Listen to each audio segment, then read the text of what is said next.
Alright then guys, it is that time again. We are back with the, whoopsie daisy here. We are back with the Russia World Cup 2018 squad prediction series. And as you can tell, today we're going to be going through a Japan squad that I have put together. Now, I do just want to say a couple of disclosures before I get into the video here. Please don't be too critical of what the teams that the 23 players that I have put in here. Now, this is going off players that are available in FIFA, so there might not be players available in FIFA. It's going off their ratings in FIFA, so if a player didn't make it, it's because he's not in the top 23 ratings on the game, okay? So that is what I've gone off, guys. There were some players that I know, there were some players that I don't know. With Japan, I can't really go in depth because I haven't got a lot of knowledge about Japan football, but I do know a couple of these guys. Now we'll elaborate on the ones that I do know. Simply the ones that I don't, we're just going to say the name, where they're from, and that's it pretty much. So yeah, please don't be too critical of me in the comments, guys. I don't claim to be a professional here. So anyway, getting into it. In goal, I've gone for this guy here, Masaki Higa. Ready for this?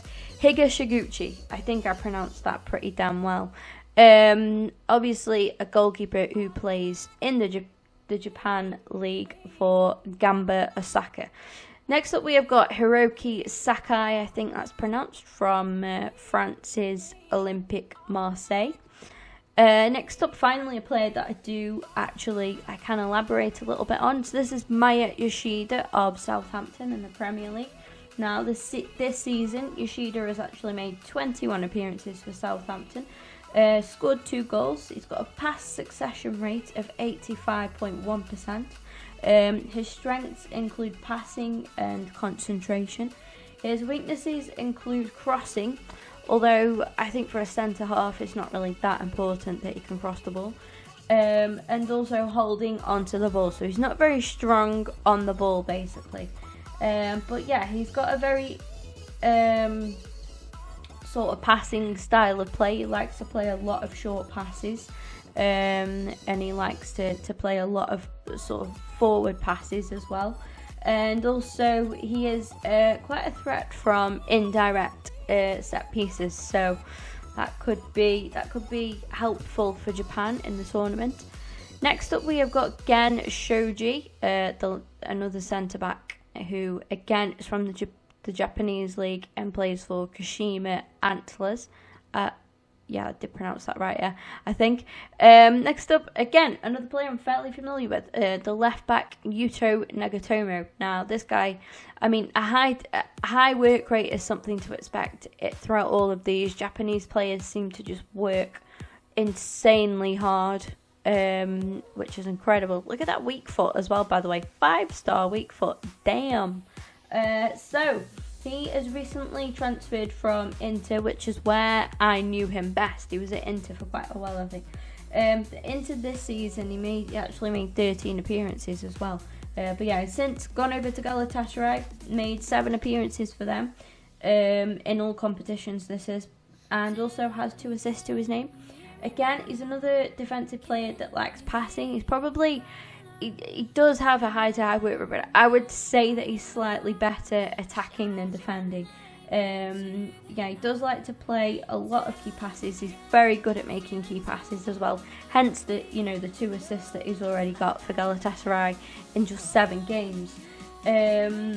Also has a fantastic defensive contribution. Now, one of his weaknesses, don't thingy me here, is actually tackling. His style of play is actually, he's not the kind of defender that will dive into tackles, because he simply knows that is one of his weaknesses, and he will instead go and mark. He will still track back, but he doesn't necessarily go flying into challenges, like a lot of defenders do, a lot of defensive minded players do. Next up, again, another player I can elaborate on, guys. This is Kazuki Honda. This guy, again, I know him from his AC Milan days, obviously, but anyway, he previously played for the likes of CSKA Moscow, AC Milan, and he's also played for the Japan under-20s and under-23s as well, before getting his big call up to obviously the senior team. he has, well, at Moscow, sorry, he made 94 appearances and scored 20 goals. At AC Milan, he made 81 appearances and scored 9 goals.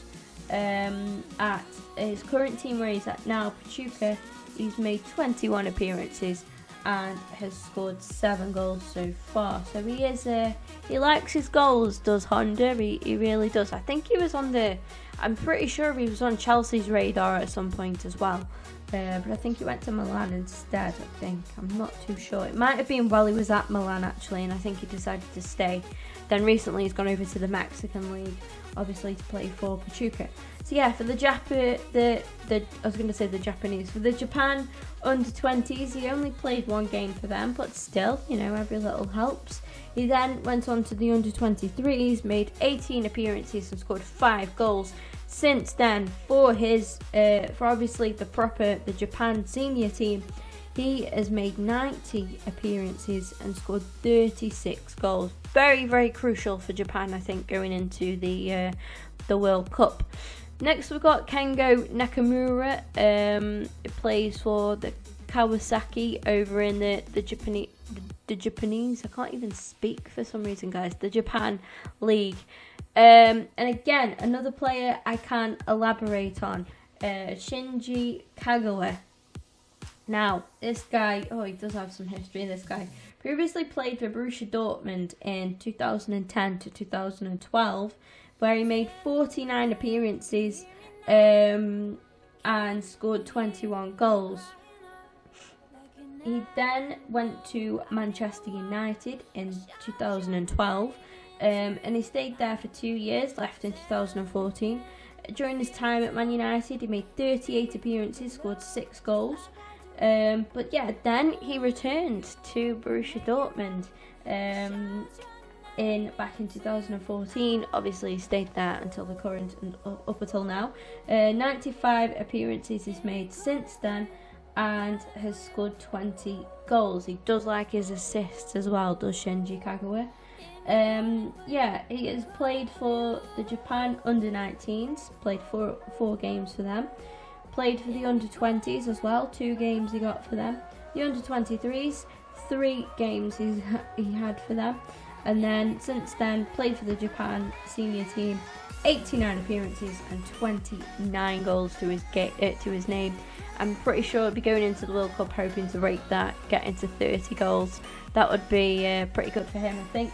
We got Takashi Inui, I think his name is pronounced. It's someone that I've heard of quite a lot. I think maybe he's been around in the Santander, the La Liga, for quite a while. And yeah, he currently plays for Eibar in the Spanish league. Next, we've got Yu Kobayashi, plays again in the Japan league for Kawasaki. Alongside him, another player I can elaborate on, guys, Shinji Okazaki, obviously currently at Leicester. He's previously played for the likes of Stuttgart. He was there in 2011 until 2013. Made 63 appearances for Stuttgart and got 10 goals as well. Then he went over to Mainz in 2013. Stayed there until 2015.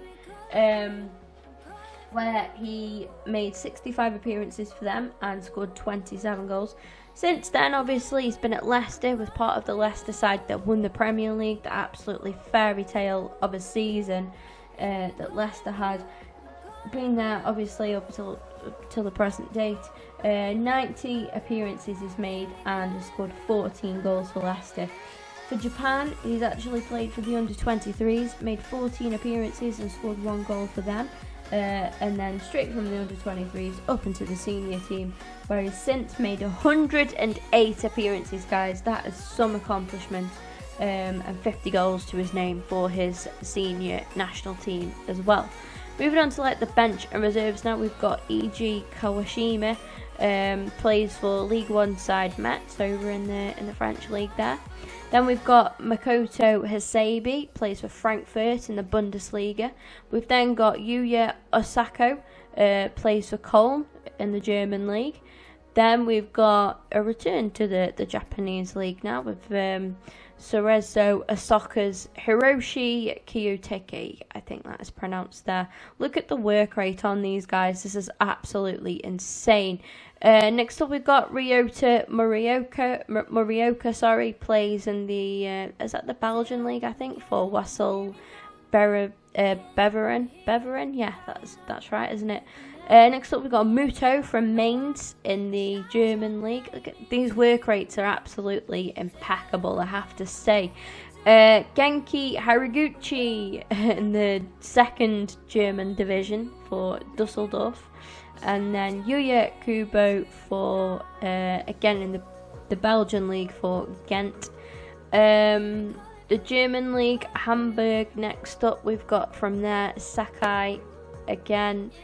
And shit, where am I finishing off? Oh, there we go. Sorry, guys. Shoya, it's been a while since I've actually been able to do a full squad like this. Shoya Nakajima from, where is he from? Liga Nos's Portimao, over in the Portuguese league, yeah. La Liga Santander this time. Hetafe's Gaku Shibasaki. Yeah, that's right. Sorry, guys. I do struggle sometimes. And we're going to finish off with this guy here, Uchida, who I think he did once play. I think he was at, I want to say that he was at like Hanover or something like that. I know that he did used to play in the Bundesliga. I'm pretty sure he was. It might have been Schalke now, actually. I really can't remember. But he currently plays for Kashima Antlers. So, yeah, that does bring me to the end of this video, guys. I hope you all have enjoyed it. I'm sorry about the few little technical issues I had there at the end. I was literally thinking, wait, have I already done this guy? Because some of them have got the same surname, like Sakai, and he's a Sakai as well. And I was thinking, oh, hang on, have I already done this guy? And I got a little bit confused, but yeah, we got there in the end. Like I said, I don't claim to be an expert at this kind of thing, guys. I've just literally thrown in all of the highest rated players, the top 23 highest rated players that are available in FIFA, of the, that are Japanese, and then I've thrown them into the team. And then put obviously the subs and reserve, but all of these are like the top 23 highest rated Japanese players in FIFA. So if I did miss anybody out that you're upset about, I do apologise about that, but please don't criticise me, guys. I am no expert on Japanese football, so I'm not going to say I have no idea, because obviously I've known quite a few players. As you can see, my in-depth sort of knowledge there on the likes of Honda, Kagawa, Yoshida and Okazaki, obviously Nagatomo as well. So, I'm not like completely blinded by it, but I'm obviously, I'm no expert as well. But yeah, thank you very much for watching the video. Obviously, guys, if you did enjoy, please do leave a like rating on the video. If you could subscribe as well, if you're not already subscribed, that would mean a great deal to me, guys. Aiming for the next target, the sooner we can hit like 2K, the better, really. Obviously, recently hit 1.5k. Thank you guys very much for that. Hoping to do more giveaways going forward. I actually did one this week, giving away a free pair of grips, guys. If you want to be in the chance with that, obviously make sure you are subscribed, guys, for any giveaways going forward that I do in the future. And yeah, any comments, feedback, suggestions that you may have for me, leave in the comment section. Like I say, please do avoid being overly critical, because I am not claiming that this is set in stone here. But yeah, thank you guys very much for watching, and I'll see you guys in the next video.